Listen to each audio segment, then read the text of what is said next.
এ যেন জলে কুমির ডাঙায় বাঘ নরেন্দ্র মোদীর জন্য। একদিকে যত গর্জেছেন তত বর্ষাননি নির্বাচনে। রাহুল গান্ধীর কাছে মুখ থুবড়ে পড়েছে গেরুয়া অহংকার।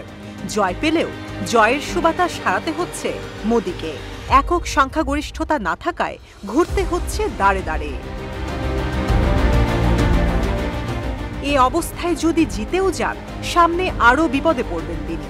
মুখোমুখি হতে হবে নানা চ্যালেঞ্জের, কারণ বলিউডের রঙিন শহরের চিত্র কিংবা ক্রিকেট স্টেডিয়ামের চাকচিক্যই মূল ভারত নয়। অর্থনৈতিক বৈষম্য, মূল্যস্ফীতি, বেকারত্ব সহ আরও বেশ কিছু মৌলিক সমস্যাও দেশটির সঙ্গী। আর এ সমস্যার সমাধান শুধু বড় বড় কথা দিয়ে সমাধান করা কঠিন। এজন্য চাই সুনির্দিষ্ট পরিকল্পনা। বিশ্বের পঞ্চম বৃহৎ অর্থনীতির দেশ ভারতের মাথাপিছু আয় G20 রাষ্ট্রগুলোর মধ্যে সবচেয়ে কম।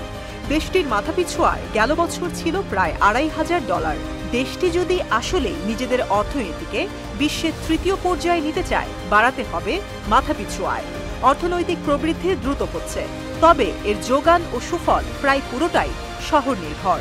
গ্রামীণ জনগণকে দূর থেকে দেখতে হয় শহরের এই বাড়বাড়ন্ত। তাই নতুন সরকারের অন্যতম চ্যালেঞ্জ হবে মাথাপিছু আয় বাড়ানো আর কমানো শহর গ্রামের ফারাক।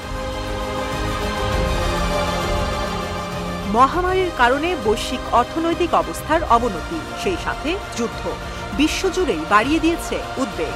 ভারতও এর বাইরে নয়। কেন্দ্রীয় ব্যাংক মূল্যস্ফীতি 4% রাখার চ্যালেঞ্জ দিয়েও ব্যর্থ হয়েছে। এপ্রিলে সার্বিক মূল্যস্ফীতি দাঁড়িয়েছে 4.8%, আর খাদ্য মূল্যস্ফীতি 8%-এর বেশি। সাম্প্রতিক গম, চাল ও পেঁয়াজ রপ্তানি বন্ধ করেও লাগাম টানা যায়নি মূল্যস্ফীতির। তাই নিত্যপণ্যের দাম নিয়ন্ত্রণ হতে যাচ্ছে আরও একটি বড় চ্যালেঞ্জ ভারত সরকারের জন্য। বেকারত্ব সমস্যাও পিছু ছাড়ছে না ভারতের। গেল 10 বছরে কর্মসংস্থান তৈরি করতে পারেনি বিজেপি। বেকারত্বের হার গেল মার্চেও ছিল 7.4%। চলতি বছর এপ্রিলে তা আরও অন্তত 0.7% বেড়েছে। চাকরি নেই শহরে 15 থেকে 29 বছর বয়সী প্রতি 100 তরুণের মধ্যে 17 জনের। এ অবস্থার পরিবর্তন খুব একটা সহজ হবে না। দেখার বিষয় কিভাবে কর্মসংস্থান সৃষ্টি করে 2024-এ নির্বাচিত সরকার। এছাড়াও কৃষক আন্দোলন, সংখ্যালঘুদের অসমতা, কাশ্মীর ও মণিপুর ইস্যুও দেখা দিতে পারে প্রতিবন্ধকতা হিসেবে। এ তো গেল ঘরের সমস্যা। দেশের বাইরের নানা রাজনৈতিক জটিলতা নিয়েও মাথা ঘামাতে হবে সরকারকে। বিশেষ করে চীনের সাথে সীমান্ত সংঘাত এবং কানাডার সাথে শিখ নেতার মৃত্যু নিয়ে তৈরি হয়েছে যে টানাপোড়েন, তা ঠান্ডা মাথায় সামলাতে হবে প্রধানমন্ত্রীকে।